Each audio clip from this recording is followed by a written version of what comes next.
Hi, welcome to JadeKind Gaming. My name is Adam. Today, we're actually just going to take a look at some of the Pathfinder flip mats and flip tiles. It was recommended to me a bit back that, with all the tiles and maps that I unbox and show off, might be worthwhile to show off sort of some of them in use. I was like, yeah, that's something that definitely, you might see the individual products and not necessarily get a great idea of how you're going to use it. So I'll do that with a few of them. To start, we're going to be showing off, basically I use the CD Tavern flip mat along with the flip tiles for the Urban Starter set and the Urban Perils expansion set.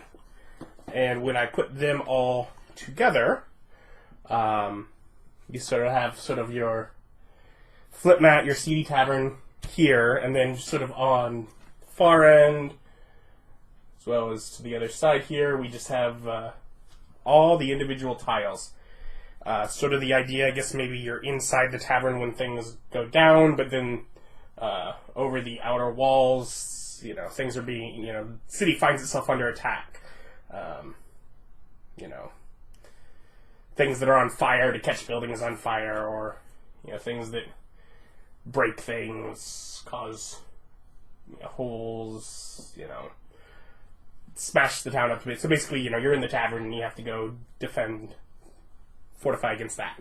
Sort of the basic idea. Just kind of coming up with something to give an example here.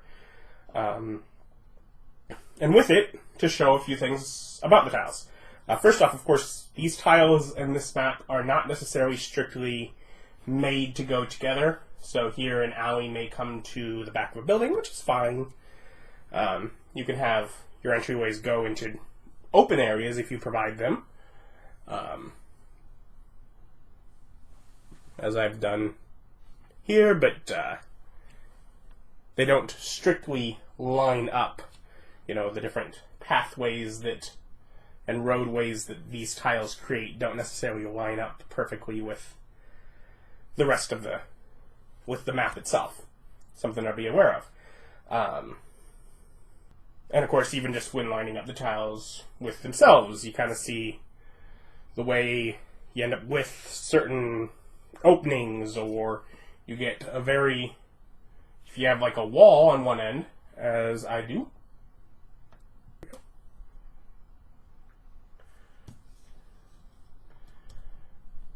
so when you have the wall at the far end, you do have these regular, just sort of wide roads that dead end at the wall. It kind of seems predictable. And I have a few places where alley just kind of goes to building, alley just kind of goes to building.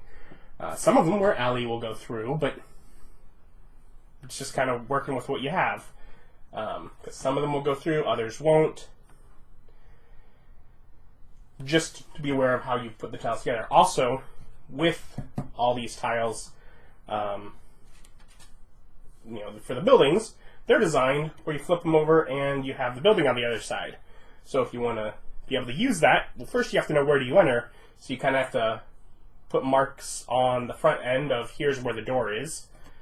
And then, you can put your own little drawings inside if you have a little small hut kind of bedrooms, or a storage place with a skeleton, or a little back room with some shelving, because there's a door that goes out to this other side, where on the flip mat, obviously it doesn't flip to show the inside, but you can kind of say, oh, you're sneaking from this alley into the back room. But yeah, so there's options for all of that.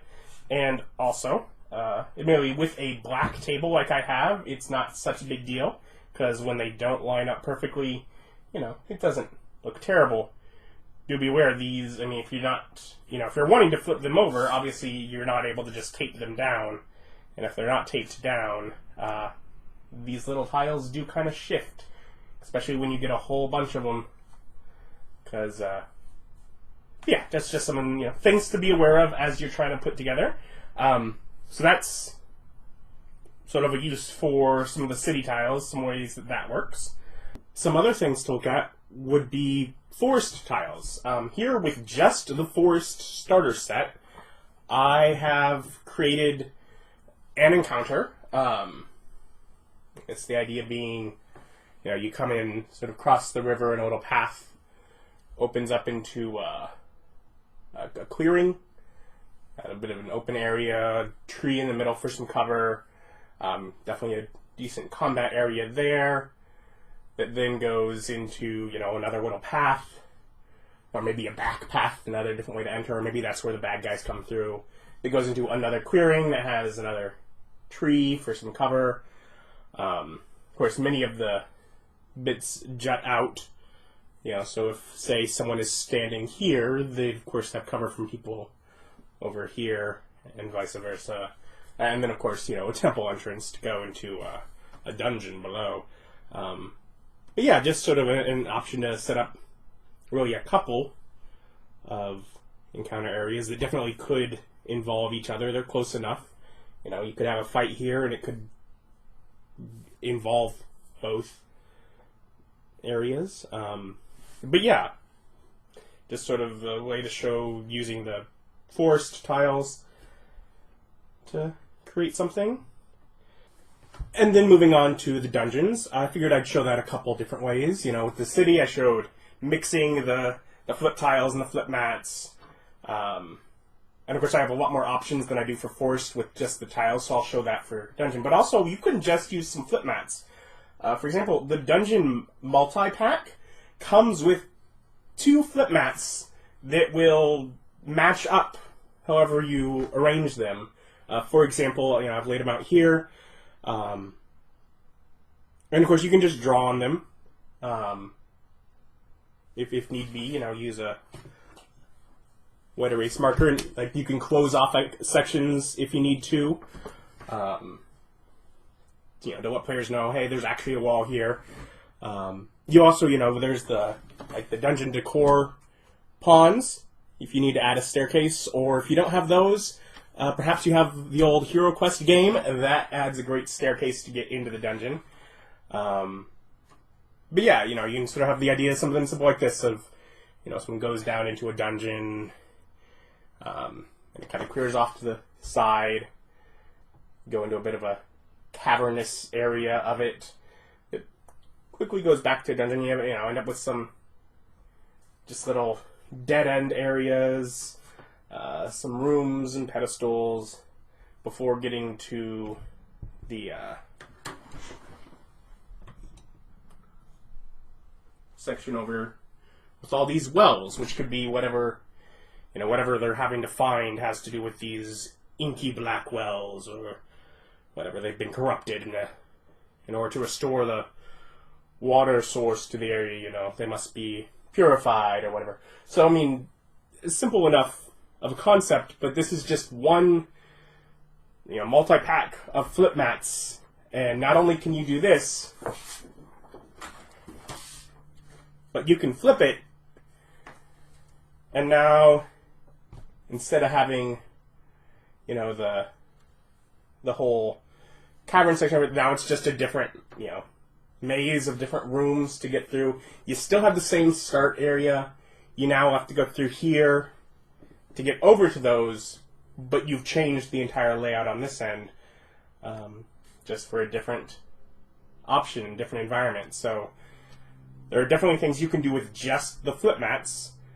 And similarly, when building a dungeon, there are things you can do with just the flip tiles.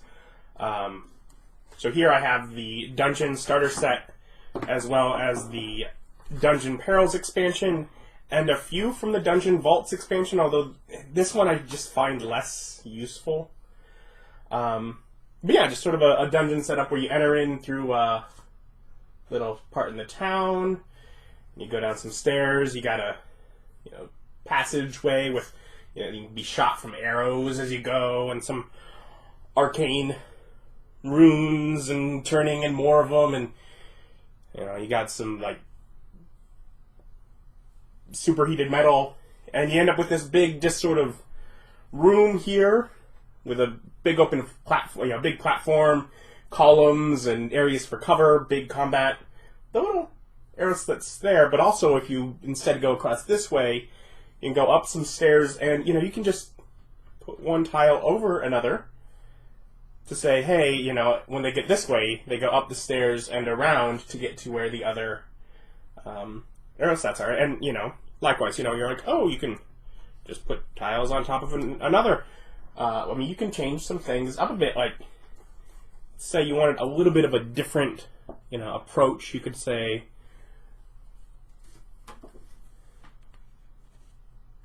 replace some of those. Now you have, instead of those different areas, you have this sort of big chasm that runs across, and there's a bridge on this side. So, that's a thing you can do.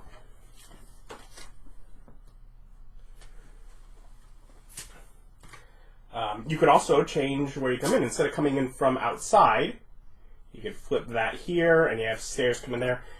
And instead of coming in from a town, you come in from just a field. You could just change it like that. Maybe you, we're working over in this big room.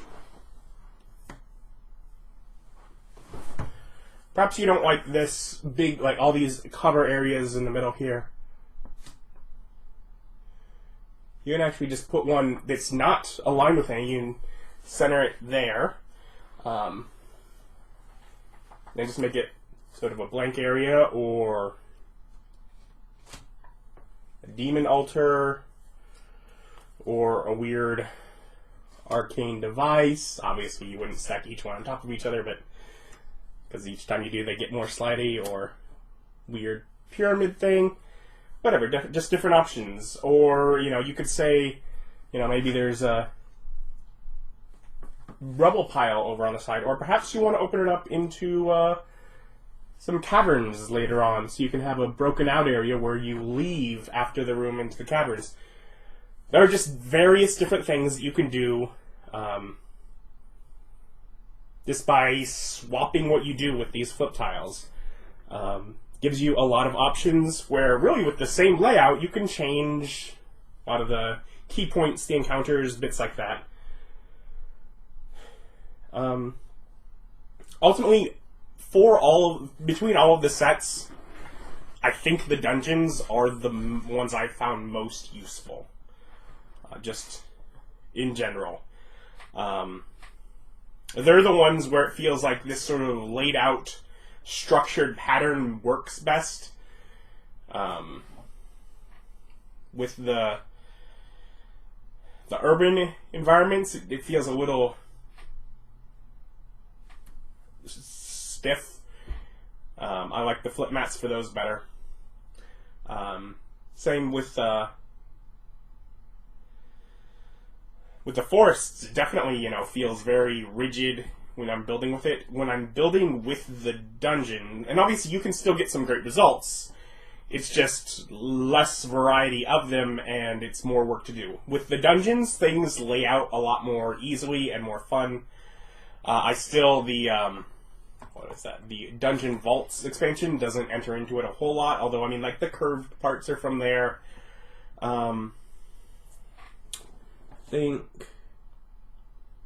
Nope, those were from Perils. Those might be the only ones. But yeah, it's so there's some bits that are, but ultimately, unless you want to do weird diagonals, then you're not really using much of that. But yeah, there's all sorts of things that can be done with any of them. The flip mats are definitely easier to just have. You pull out, you put down, you're good to go.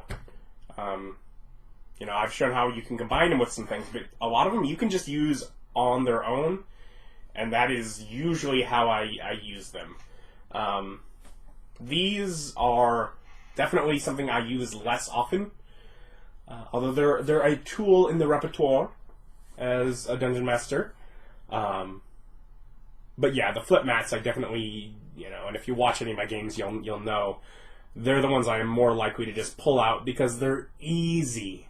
They're much easier. You don't have to think in advance.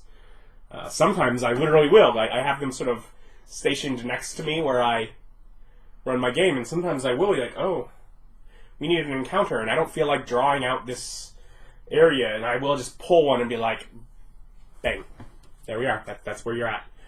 And for that, they're great. But if you want to put a little prep time into it, you can definitely get a lot more unique results with the tiles. And they can still inspire ideas as you look at and work with them. But yeah, ultimately I have unboxings of many of these products on my channel, and I will continue, I'm sure, to get more. Because they are a very economical way of getting easy and pretty building blocks to make your encounters. They function. But yeah, thank you for watching. If you learned anything, let me know, or give a thumbs up. And if you have things that maybe you're like, how did he not think to whatever, or advice that I didn't share because you use these, put it in the comments, both so I'll learn it in case I don't know it, or so others can learn it as well. Thank you for watching. Bye.